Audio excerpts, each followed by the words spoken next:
think I've gone through one of the scariest things a woman can experience. It might sound silly, but if it weren't for Pizza Hut, or more specifically the good people who work at the one near me, I might be dead, along with the rest of my family. I was a single mother of 3 when I met a man named Ethan. I had been alone for almost 2 years, scraping by on minimum wage and child support from my ex. I was desperate for support and companionship. Ethan provided all of that. At first, it seemed like my prayers for a better father for my kids had been answered, but Ethan gradually showed us how much of a piece of shit he was. All he wanted was control. It started happening gradually at first, mostly with me during intimacy, but his need for control soon spilled out into our personal lives, and then into the entire household. He started to call us fat and dirty, taking away our rights to eat and bathe the way we wanted to. Ethan even controlled our sleep and bathroom schedules. The freak wanted to know and sometimes watch when we took a shower, piss, or even a shit. If we didn't comply, he would become violent. Over the years, the guy became an alcoholic and an addict. He smelled like dog shit and became agitated about every little thing. But I knew he had to either be hallucinating or was just having withdrawals from not using. He eventually stopped letting me cook because I was only serving food that was either toxic or inedible. The only thing he would let us eat was Pizza Hut or instant noodles. On top of that, Ethan only let us eat when he was hungry, which was very rare because he was gone out of his mind most of the time. The only time my kids got away from that freak was when they went to school. But then, the psycho wanted to take that away from them too. He came up with all these reasons on why the education system was a failure and how they needed to be homeschooled. But I knew he just wanted total control. I was furious. It was time for me to kick him out and take control of my life again. But I should have known how it would go. Hey, Ethan? Go away, bitch. I'm watching TV. I see that, but I need to talk to you. Go order me some Pizza Hut and get the hell out of my face. Ethan, please. This is important. Bitch, did you just raise your voice at me? Yes, I'm breaking up with you. This is my house, and I want you to leave. Wait, are you serious? After everything I've done for you, all the Pizza Huts, all the meat you get in bed and in all the pizza toppings, you unloyal dog shit, I'll rip your eyes out. Ethan, stop, please! Before I knew it, the freak took out a knife and started wielding it around like a psycho. What made things worse was how he was under the influence. One false move or word could be the end of it all. Ethan even started breaking glassware in the house and forced me at knife point to kneel in the shards. He took my phone away from me and barred every exit. Then he corralled us all into the living room where we stayed for days. I was never allowed to leave his side, kneeling like a dog for hours on end. He watched us use the bathroom, refusing to let any of us have a single moment to ourselves. We weren't allowed to eat, and we could only sleep when he did. All we did was watch TV and literally nothing else. It was torture. It took a day or two before I was even allowed to speak without him threatening to stab me to death when I could. The first thing I asked for was food on behalf of everyone, but he continued to starve us. I lost track of time, but I think it was almost a week before he finally agreed to get Pizza Hut. He couldn't be bothered to take his attention away from the TV for a single minute, so he threw the phone at me so I could do it instead. I placed the order using the app and waited in anticipation like I had never felt. When there was a knock at the door, Ethan went to answer it. He opened it up to a squadron of police cars. They saw inside for 1 second and knew what was happening. Ethan screamed and tried to slash the cops at the door so he could lock us in. But at the last second, they rammed through the door. Ethan was arrested, and my kids and I were finally saved. He never expected that I would use the delivery instructions to tell Pizza Hut staff to send the police to the house. But it was his laziness and neglect that led him to not noticing. I'm very glad the workers saw my message and took it seriously. I could only get down a few words calling for help, but it was enough. I'm thankful for everyone who helped me and my family get out of that situation, but unfortunately, it went on for so long that so much damage has already been done. I just hope we can recover and someday lead normal lives. This story was inspired by a horrific incident regarding a Florida mother of 3 who was allegedly being held hostage by her meth-addled boyfriend, who has been rescued by cops after writing Get 911 on an online pizza order. 26-year-old Ethan Nicholson and his girlfriend, Cheryl Treadway, had been arguing all day on Monday when he began sharpening a knife in front of her, police said. He refused to let her leave his side or use a phone, but she eventually convinced him to give her a cell phone so that she could put in an order at their local Pizza Hut, using the chain's online app. She ordered a pepperoni pizza and added, "Please help, get 911 to me, 911 hostage help." When the order came through at Pizza Hut, staff recognized the name and address being from a regular customer. After seeing the plea, they immediately contacted the police. When deputies headed to the home, Treadway fled from the house with a baby in her arms and told them that her boyfriend had a knife. Nicholson initially refused to leave the home, telling authorities through the door that he did not want to go to jail. But after 20 minutes, authorities were able to convince him to come out. He was taken into custody and deputies safely removed the other children from the home. None of them were harmed. Deputies say he may have been under the influence of narcotics when he held his family hostage. Nicholson has since been charged with false imprisonment, obstructing justice by depriving communication to law enforcement, and a bunch of other various charges. Records show that Nicholson has been arrested on multiple occasions since 2007 on an array of other charges.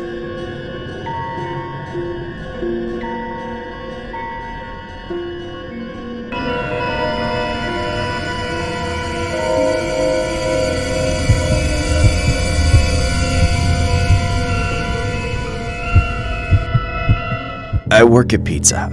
I'm usually there at night unless I'm covering a shift, which means I usually don't get out until after midnight. There's always a dinner rush from around 5 to 8, but it really slows down after that. I can count on getting most of the closing tasks done before we actually close, as it's rare for people to come in after 11. It does happen though, and they tend to be the worst customers. One night, it was an especially slow evening. I was dying of boredom. My coworker had just gone out for a delivery when this extremely ugly and creepy man walked in and ordered an extra large meat lovers. He was such a jerk about it too. He didn't say hi or anything, just barked at me like I was a robot. The guy was an annoying Karen who just talked to me like I was a child and would proceed to make the most needlessly complicated order possible. He wanted double pepperoni, double ham and bacon, half sausage and half pork and beef, 1 1/4 cheese, stuffed crust, and no ice in his drink, which he wanted to be a mixture of Dr. Pepper and Coke. There were many parts of his order that weren't allowed in the system or literally couldn't be done. But every time I told him he couldn't have something, his face got redder, and he became increasingly angry and disrespectful. I told him we didn't have Coke products, we didn't have the dough for stuffed crust on an extra large, and that the double toppings would come with a charge, which would not be traded off by any discount for half toppings that he wanted. In response, he just yelled at me, spitting in my face while doing so, telling me to figure it out and stop being a stupid bimbo. I just took his tirade on the chin and went back to make the food. I didn't spit in his drink or anything, nor did I do anything else to mess with him. I just wanted to be done with this order so he could leave. I put Pepsi in his drink and tried to approximate the ridiculous proportions he wanted, and I did the stuffed crust even though it technically made the pizza smaller than extra large. All of it was good, but I knew there would probably be things for him to complain about. I gave him his order and he left without saying thank you, still looking like he wanted to kill me for not knowing what he wanted before he said it. When he was finally gone, I needed a smoke break to forget about him. I stepped outside the front of the restaurant and tried to relax. My shift was almost over. Then, about halfway through my break, I saw a car coming over the hill. At first, I thought it was my coworker coming back from delivery, but the car didn't have the Pizza Hut sign. And it was barreling toward me way too fast. It only took a few seconds for it to close the gap, and as it got close, it started turning for the restaurant. It ran over the curb and kept going right for me. I had just enough time to jump out of the way before it slammed into the building.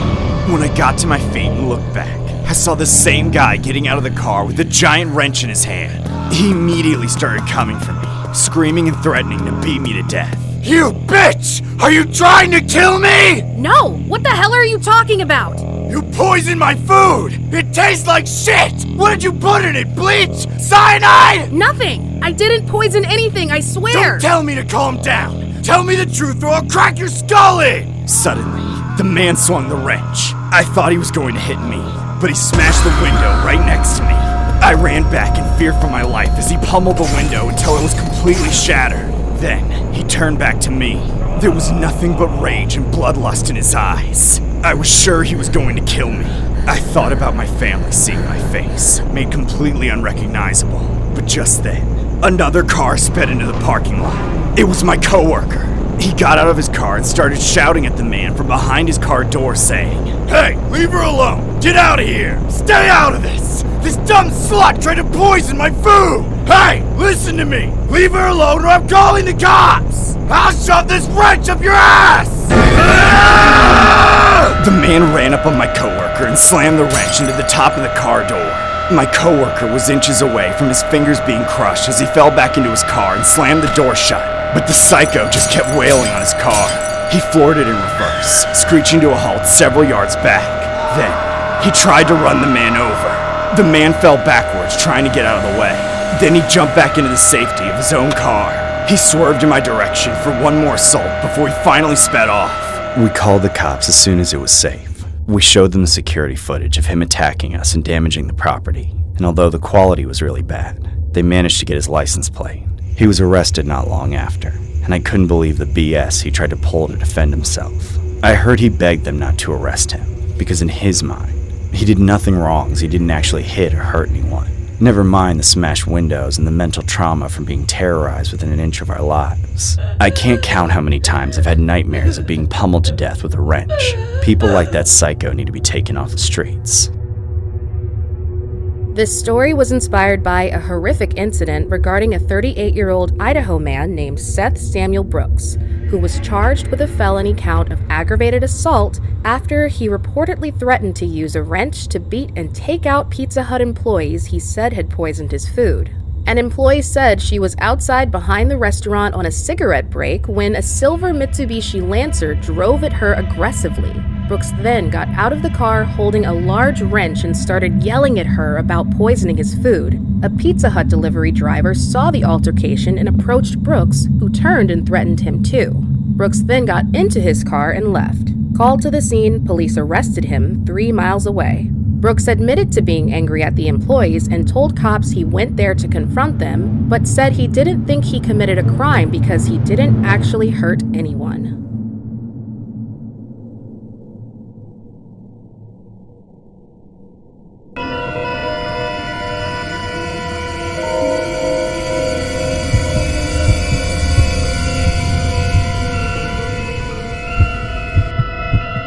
This happened a few years ago when I worked at Pizza Hut. I absolutely hated the job, but I stuck it out for a while to keep us from going broke. The main issue was my boss. He only hired women, and that should be enough of a red flag on its own.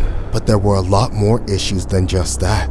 He perpetually ran the restaurant with the skeleton crew of just him and one other girl. He worked almost every single day, usually from open till close, but that wasn't because he was a hard worker. He barely ever did anything to help us run the place. He never cleaned, leaving it in a constant state of chaos and filth. And he made us make all the food and talk to the customers. All the boss did was hang around and hit on me, and the same went for everyone else. That man should have never been put in charge of anything. To this day, I still don't understand how that place didn't get shut down by the health department, or how it even stayed in business. Very few customers would ever come in during my shifts, because we had 1-star reviews across the board. None of what I said so far quite captures what it was about him that made me want to crawl out of my skin. He was an unrelenting creep because of how slow it always was. We spent a lot of time together not doing anything. He made several advances on me a day. I could never get him to stop touching my shoulder in a supposedly friendly way when he talked to me. I could never get him to stop touching my shoulder in a supposedly friendly way when he talked to me. No matter what was happening or what either of us were doing, he was always staring me up and down. He even offered on several occasions to give me a pay raise if I slept with him. I tried to ignore it or play it down, asking him to not do or say things like that anymore, but it was pointless. I was too afraid of losing my job. I never told my family about it either. I put my head down and suffered through it, day in and day out. One night, while we were closing, my boss told me to clean the woman's restroom.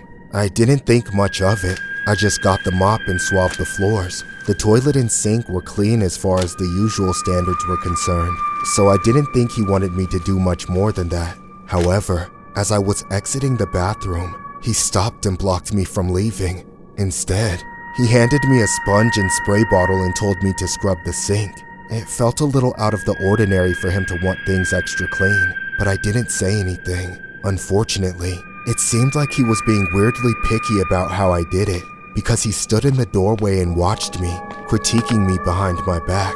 After you're done fisting the sink and cleaning all the clogging shit from it, get on all fours and clean the floor. I took a deep breath and reminded myself that I had just cleaned the floor, wishing I had done a more thorough job of it. Then I got down on my hands and knees. As soon as I did, I had a feeling this was all a setup for him to gawk at me as I cleaned. I just knew he was watching me, staring at one particular thing, and it wasn't the floor or the sink. After this knowledge quickly burned a hole of anger in my stomach, I was about to get up and finally stand up for myself more than usual. But that's the exact moment I heard the door close and the deadbolt lock. That's when I looked back over my shoulder and saw my boss standing just inside the door, smiling with the scariest face ever. I was still on all fours at this moment, so I tried to get up, but as soon as I did, he lunged at me. In an instant, he was right on top of me, with no way for me to get out from under him. Shut up, shut up, shut up!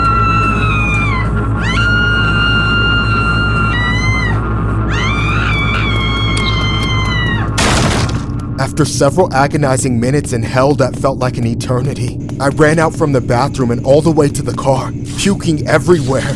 I immediately locked my doors, and when I was finally able to stop puking my guts out, I looked back up into the restaurant and saw my boss in the window, staring at me with a disgusting, satisfied grin. I raced home sobbing, and I never went back. When I got in the house, my parents saw me in that state, but I couldn't bring myself to admit what had happened. I just told them that I had been fired. They believed it at first, but I was such a wreck afterwards. For days, I couldn't eat or sleep. My parents knew something was wrong with me, so they kept asking. I eventually found the courage to tell them the full story, and that's when that sick monster was finally arrested. I haven't told anyone else about this until now. I was told it could help me heal. Maybe it will. But all I know right now is that if anyone ever tries to feed me Pizza Hut, I'm liable to puke in their face on the spot. This story was inspired by a disturbing incident regarding a Pizza Hut manager who was arrested in Florida after he had done it with one of his female employees in the woman's bathroom. Police said a 31-year-old Pizza Hut manager named Calvin Cook told the woman to clean the woman's bathroom after the restaurant closed for Saturday night. When she went into the bathroom, Cook followed her inside and locked the door. The 6'2", 240-pound man proceeded to do the unthinkable. The victim told deputies she felt forced to do it with him because she was worried about the repercussions if she told him no. The victim then told her parents what happened after her shift, and they called deputies. She said that Cook started talking to her on social media and sent her explicit photos over Snapchat. Cook admitted to deputies about his unnerving acts. Cook has since faced an abundance of charges and was taken to the Osceola County Jail. Cook was also fired from his position after the incident.